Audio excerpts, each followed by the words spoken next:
Sir bus owner മതി sir. എത്തിയല്ലോ. CM transport minister ഒക്കെ അകത്തുണ്ട്.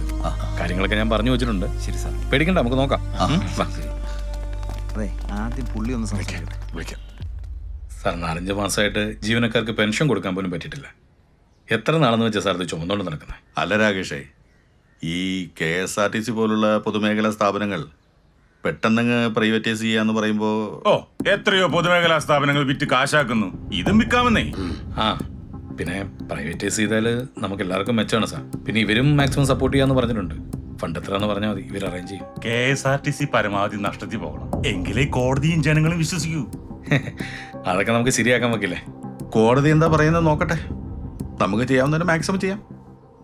എന്നാ പിന്നെ ശരി സാർ. ശരി സാർ.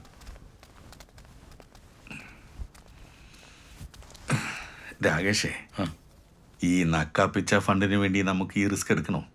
സാർ, പ്രൈവറ്റൈസ് ചെയ്യുന്നത് വണ്ടി മാത്രമല്ലല്ലോ. പിന്നെ കേരളത്തിലെ കണ്ണായ സ്ഥലങ്ങളിൽ KSRTCക്ക് സ്ഥലമുണ്ട്. കേരളത്തിൽ മാത്രമല്ല, അന്യ സംസ്ഥാനങ്ങളിലും. അത് ഈ പ്രൈവറ്റൈസ് ചെയ്യുമ്പോൾ ആ സ്ഥലം കൂടി പ്രൈവറ്റൈസ് ചെയ്യണമല്ലോ. അപ്പോൾ റിയൽ എസ്റ്റേറ്റ് വഴി വരാൻ പോകുന്ന വരുമാനം ഒന്ന് ആലോചിച്ച് നോക്കിയാൽ കോടികളാണ്, കോടികൾ. അങ്ങനെയാണെങ്കിൽ എന്നെ ആലോചിക്കാനല്ല സേമേ.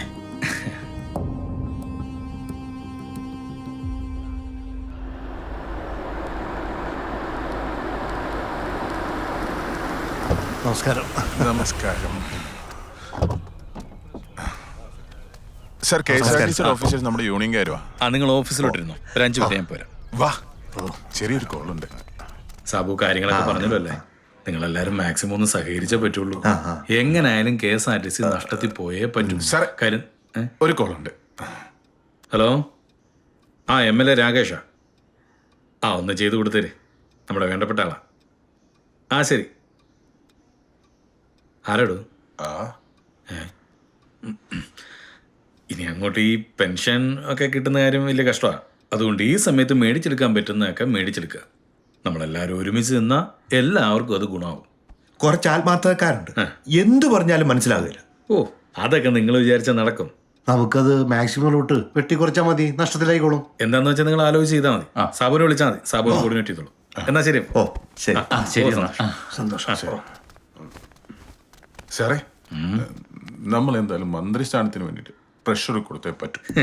സാബു, ഒരു കസേര കയറി ഇരുന്ന് കഴിഞ്ഞാൽ പിന്നെ അത് പോകുമോ എന്ന് ടെൻഷൻ അടിച്ച് അധികാരം നമുക്ക് എൻജോയ് ചെയ്യാൻ പറ്റില്ല. പക്ഷെ സൈഡിൽ നിൽക്കുമ്പോൾ അങ്ങനെയല്ല, നമുക്ക് എൻജോയ് ചെയ്യാം, മാക്സിമം കൈയിട്ട് വരാം. അതുകൊണ്ട് ഈ ടൈമിൽ ഉണ്ടാക്കാവുന്നതിന്റെ മാക്സിമം ഉണ്ടാക്കാം. വീരൻ തന്നെ. Good morning. ഓയ് ഓയ് ഓയ് തരാടാ. അല്ല, നീ വായിച്ചോ? വിനു എങ്ങാൻ അതേ തൊട്ട മാസാമാസം കാശ് തരാത്തൊരു പത്രം വായിക്കണ്ട. അതിനെനിക്ക് പത്രം വാങ്ങിക്കണേ നിർബന്ധമില്ലടാ. മിടുക്കൻ, നീ ആടാ അഡ്വക്കേറ്റ് ആവാൻ പറ്റിയ ആള്. അത് വലിയ നിർബന്ധമില്ല. KSRTC കേസിന്റെ എപ്പോഴും വരാനൊരു പാവൂല്ലേ, പേരെന്താ? സെബാസ്റ്റ്യൻ. കറക്റ്റ് ആടാ. അല്ല, ആളോടാ അഗസ്റ്റിൻ. എന്താടാ? നമ്മുടെ സമരം 58 ദിവസം പിന്നിട്ടിട്ടും സർക്കാരിന്റെയോ മാനേജ്മെന്റിന്റെയോ ഭാഗത്തു നിന്ന് നമുക്ക് അനുകൂലമായ യാതൊരു നീക്കവും കാണുന്നില്ല. അതാണ് സങ്കടകരമായ ഒരവസ്ഥ. നമ്മുടെ സഹോദരങ്ങളായ 12 പേരാണ് ആത്മഹത്യ ചെയ്തിരിക്കുന്നത്. അതുകൊണ്ട് സർക്കാർ നമ്മുടെ പെൻഷന്റെ കാര്യത്തിൽ ഒരു പരിഹാരമുണ്ടാക്കണം. നമ്മുടെ പെൻഷൻ സർക്കാർ ഏറ്റെടുക്കണം. അതാണ് നമുക്ക് ആവശ്യം.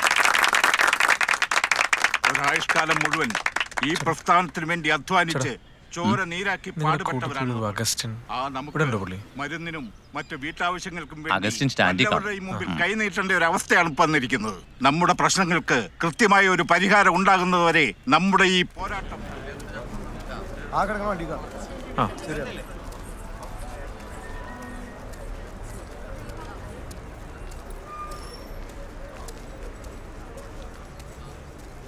ചേട്ടാ, ഞാൻ കുറെ വിളിച്ചായിരുന്നു. ചേട്ടൻ ഓഫീസിൽ കുറെ വന്നായിരുന്നല്ലേ? ഞാനൊരു കേസിന്റെ കാര്യത്തിൽ തിരക്കിൽ ഓട്ടത്തിലായി പോയി. നമ്മുടെ കേസിനെ ഇപ്പോഴാണെങ്കിൽ ഒന്ന് മൂവ് ചെയ്ത് കഴിഞ്ഞാ. ചേട്ടാ ചേട്ടാ എന്തു പറ്റി? ചേട്ടാ, ആരെങ്കിലും ഒന്ന് പറഞ്ഞേ. ചേട്ടാ ചേട്ടാ അയ്യോ ചേട്ടാ ആരെങ്കിലും ഒന്ന് പറഞ്ഞേ ചേട്ടാ ചേട്ടാ ആരെങ്കിലും ഒന്ന് പറഞ്ഞേ ആരും ഒന്ന് ആംബുലൻസ് വിളിക്കൂ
സൂയിസൈഡ് ആണെന്ന് ഉറപ്പുണ്ടോ?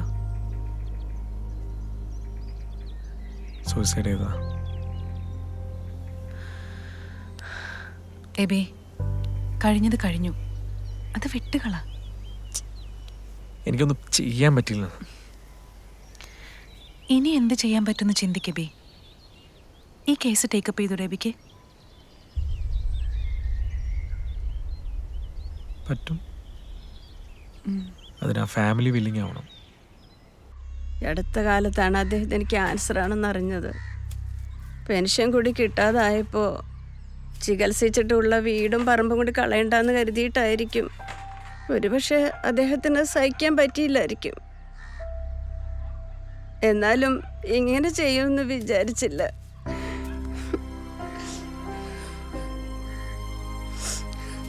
കോടതി വഴി നമുക്ക് എന്ത് ചെയ്യാൻ പറ്റുമെന്ന് നോക്കാം.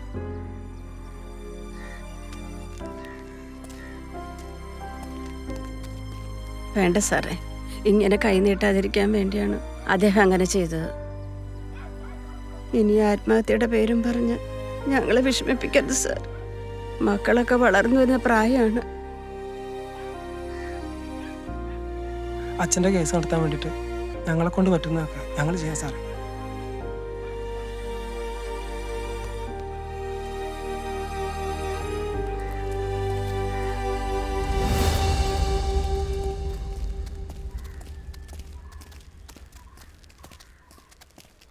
എബി സർ, നമ്മൾ വാങ്ങുന്ന ഫീസല്ല ഒരു കേസിൻ്റെ വില.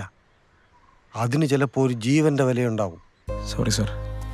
ഞാനൊരു പക്ഷേ ഈ കേസ് ഇത്തിരി സീരിയസ് ആക്കി എടുത്തിരുന്നെങ്കിൽ ഇവർക്കിലപ്പോൾ ഇങ്ങനെ സംഭവിക്കില്ലായിരുന്നു. എല്ലാവരും സ്വന്തം കാര്യം മാത്രമല്ലേ സീരിയസ് ആയിട്ട് എടുക്കത്തുള്ളൂ. സമയം വൈകിട്ടില്ല. ചിലപ്പോൾ മരിച്ച ശേഷമായിരിക്കും നീതി ലഭിക്കുക.